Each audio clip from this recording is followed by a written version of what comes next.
Hi, welcome to the Fatherhood Edition, a podcast by Tommaso Maggio alongside with a cavalcade of Daddy.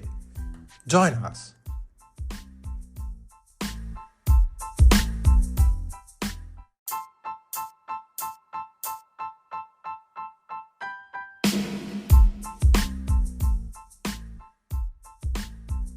Hi everyone, welcome back to the Fatherhood Edition, hosted by me, Tommaso Maggio, and today we have a pleasure to have Gianni Corino.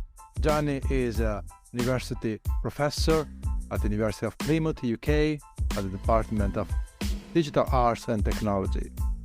He is an Italian living in the UK since a number of years. So, Gianni, thank you for being with us and accepting this invitation. It would be nice if you can just say hi and give a bit about yourself. Yeah, hi Tommaso, hi everyone, and really glad to be here. And I was initially very surprised about knowing of your initiative, but also really curious and then keen to be part of it. I think it's a really unique view of fatherhood, and so I'm really glad to be here today. Thank you. So, can I ask you, who was Gianni, let's say, more than 10 years ago, because your older son is 13 years old, and how is Gianni now? Is there any difference between the Gianni before and at this time? Yeah, well, I'm sure there are. I'm still kind of discovering them. At the moment, the two kids are one in his early teenager year, and the other one just started school. So it's still a very intense experience. So, I didn't have a lot of time to process with a bit of distance what is actually happening in myself. But well, it's I think there are various levels in which the change might happen. It happens. In terms of I had my kids where I was not very young, so I think that there are things which I definitely think that is taking a lot of my energy and a lot of my time in this in this growing up, which is happy time, is definitely something that is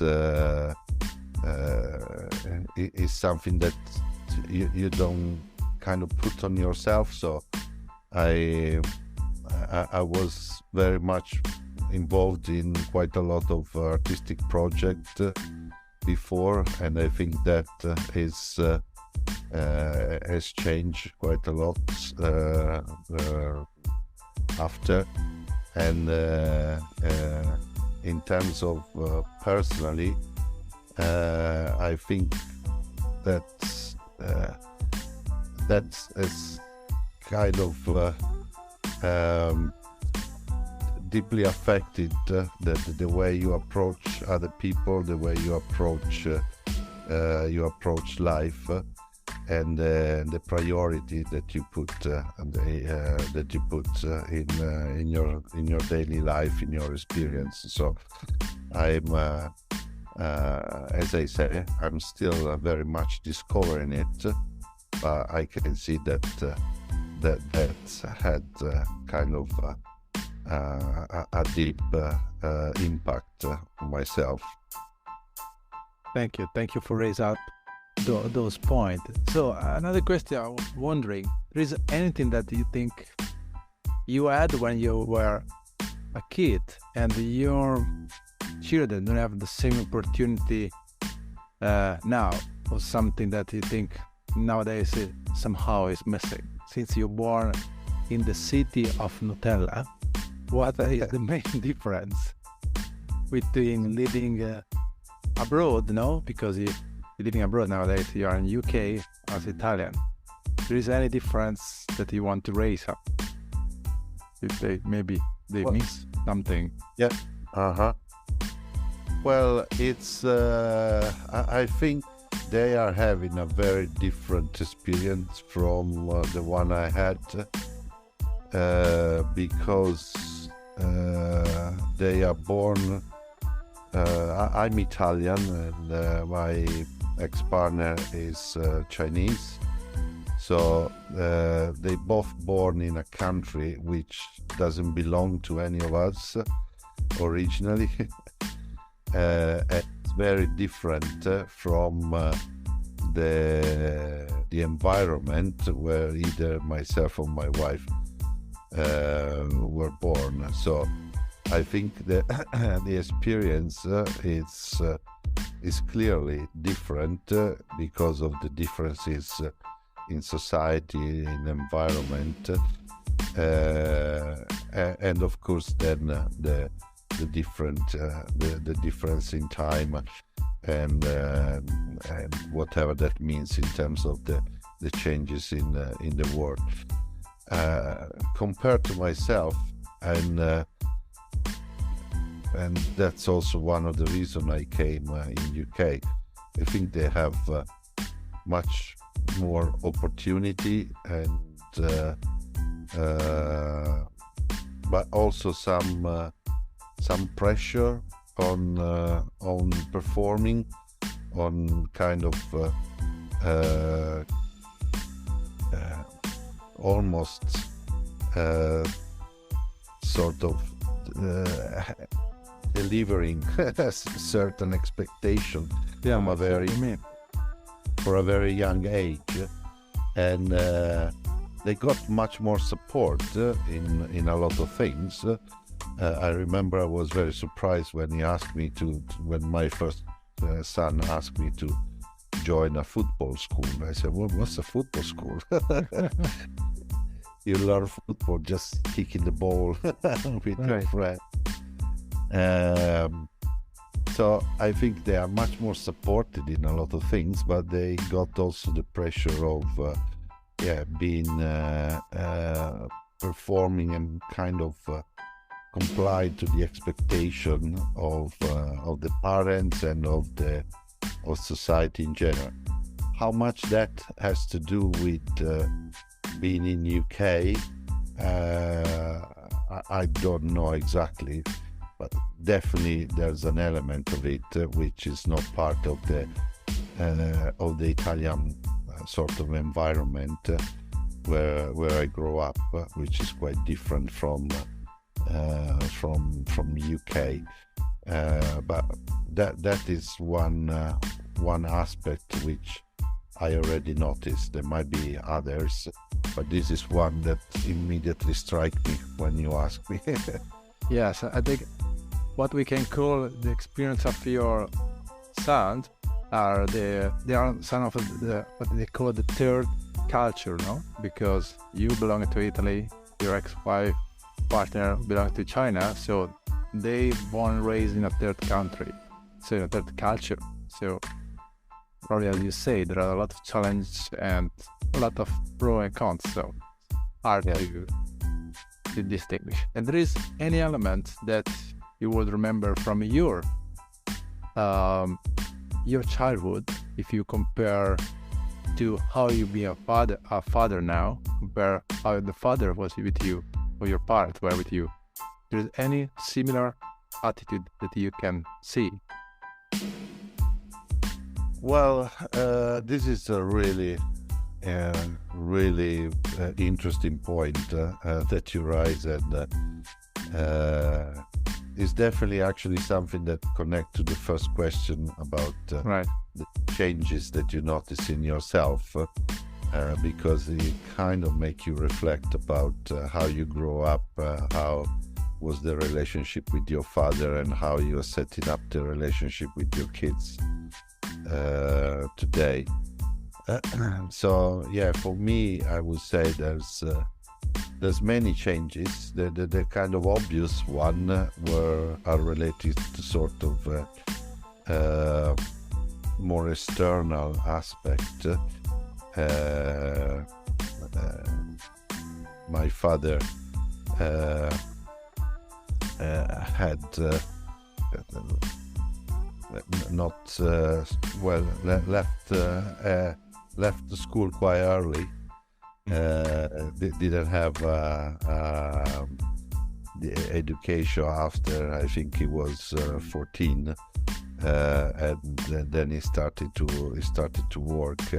So his approach was always very pragmatical and kind of oriented to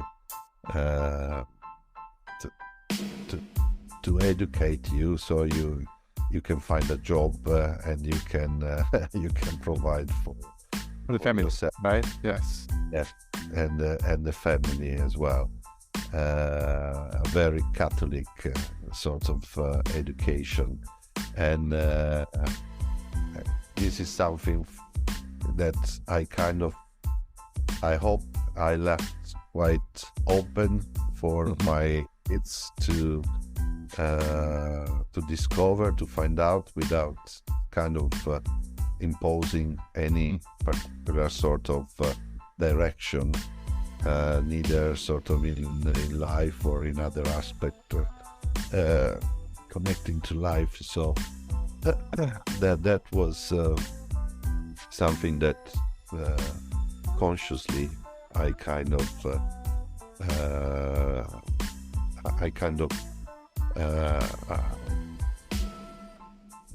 tempted to do. Yes.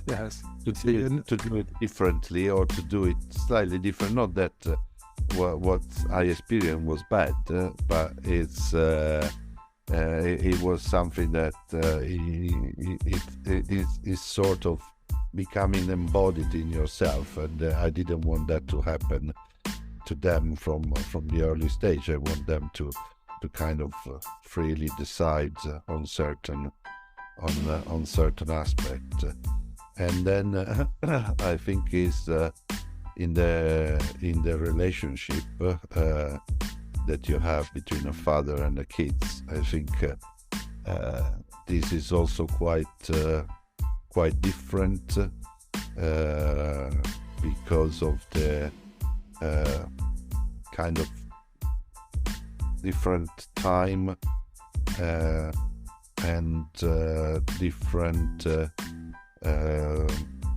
and different environment in which I grew up and they are growing up. So my father was very much focused on the job, and I tend to spend much more time with my kids and try to kind of have some free time together. So that this part is definitely a big change, but it is also the sort of social rule about being a father that has changed. In a way, my father was still kind of part of a traditional society in which there were quite the roles also in the family were quite defined. Okay, quite specific, right? Yeah, sorry, quite specific. So yeah, script has to be in that way. Yeah. Yes. So it's and I think a lot have changed since then, and that there's much more of a fluid sort of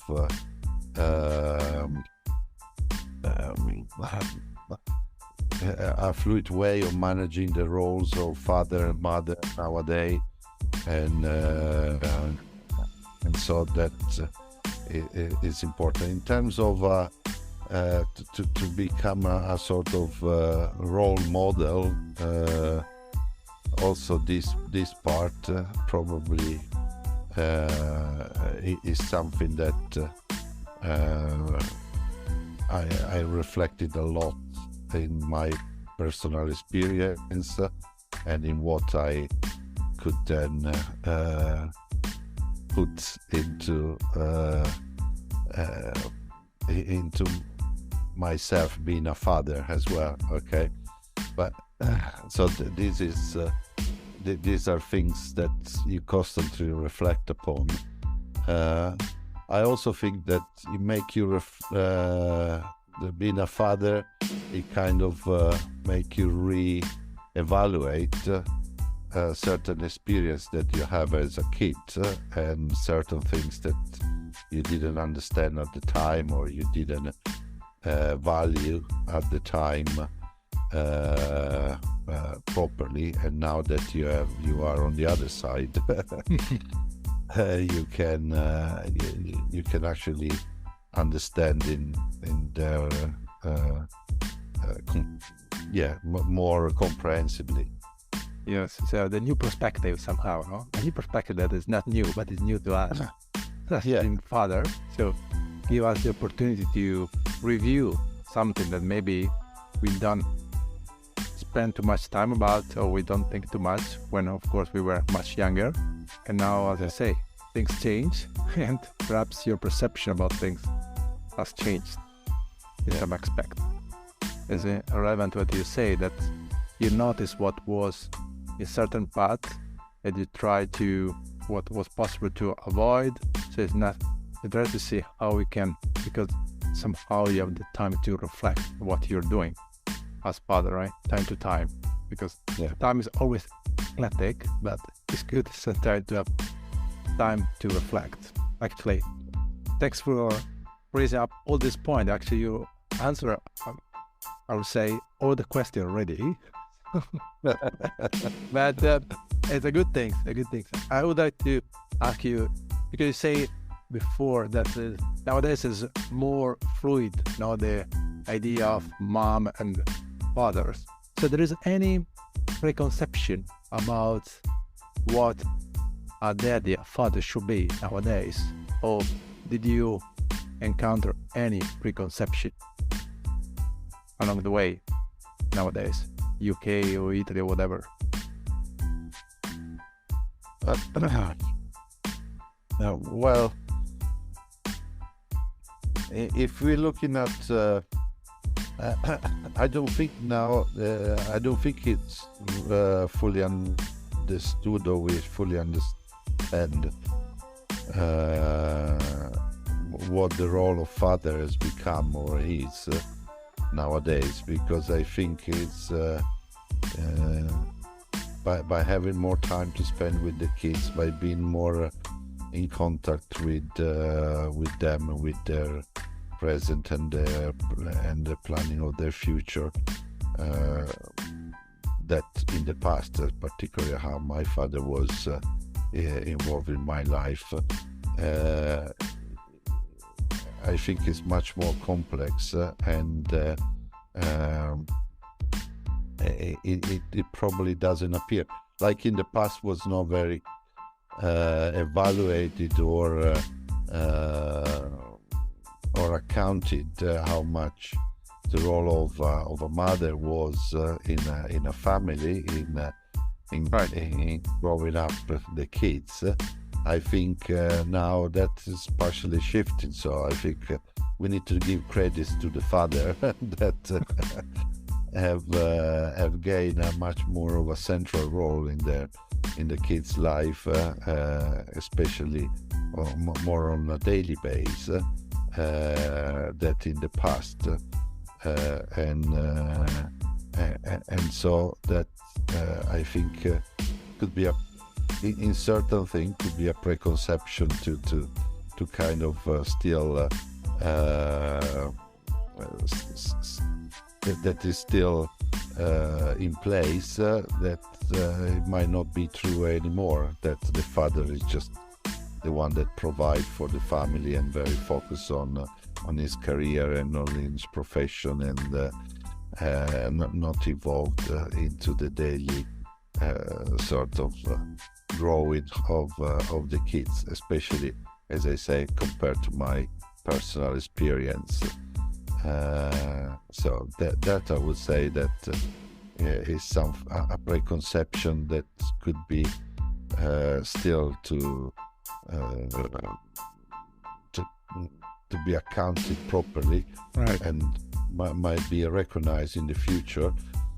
I have to say that in UK that it's less evident, or maybe because I'm in an environment that a professional environment where there's already a sort of different approach to everything, to the time given to the profession, to the time given to the family, because we are not kind of following like office hours, I have to say. So that might also be part of this. Yeah, sure, is a great help. Yeah, but if I think back to the environment, and I grew up, which I kind of still recognize when I go back to my own town, also in how my brothers or sisters or friends sort of organize their life and set up their roles in the family. I think it's still partially there in Italy, especially in small cities. So that is one point that I can clearly say I notice myself, but it might be that in this aspect there's a certain element that is due to the fact that I'm now, and I grow with my kids in a completely different environment and quite a different society, which is UK compared to Italy. Right. So thank you for raising up all these points. One last thing I will ask you, because you already addressed all the points. So there is anything you would like to add, let's say, to any other father that are in process, that have kids between just first year of school and teenager? Any recommendation just to conclude? Anything you want to say? Want to say something?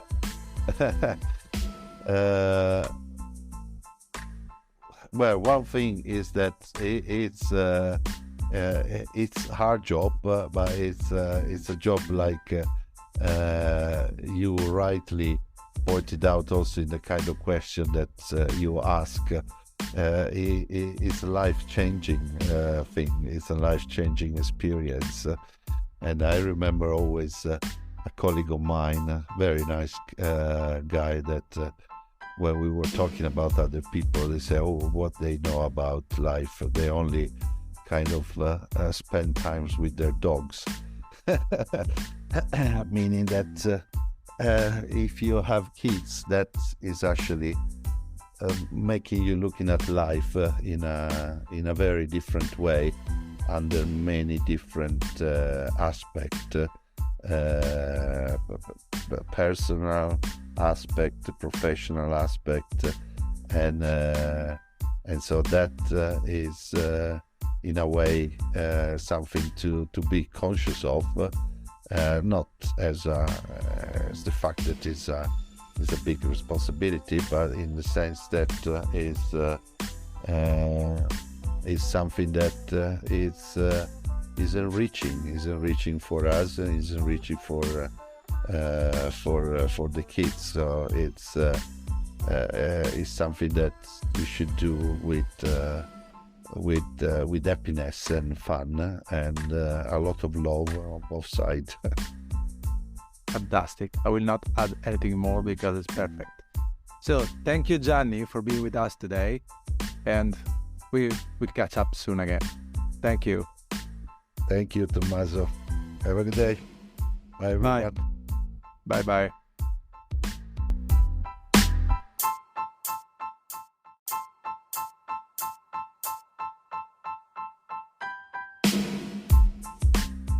Hi, thanks for listening, the Fatherly Edition. If you like what you've been hearing, please follow Tommaso Maggio on LinkedIn or subscribe to the Fatherly Edition podcast on Spotify, Apple, or whatever you gain your podcast.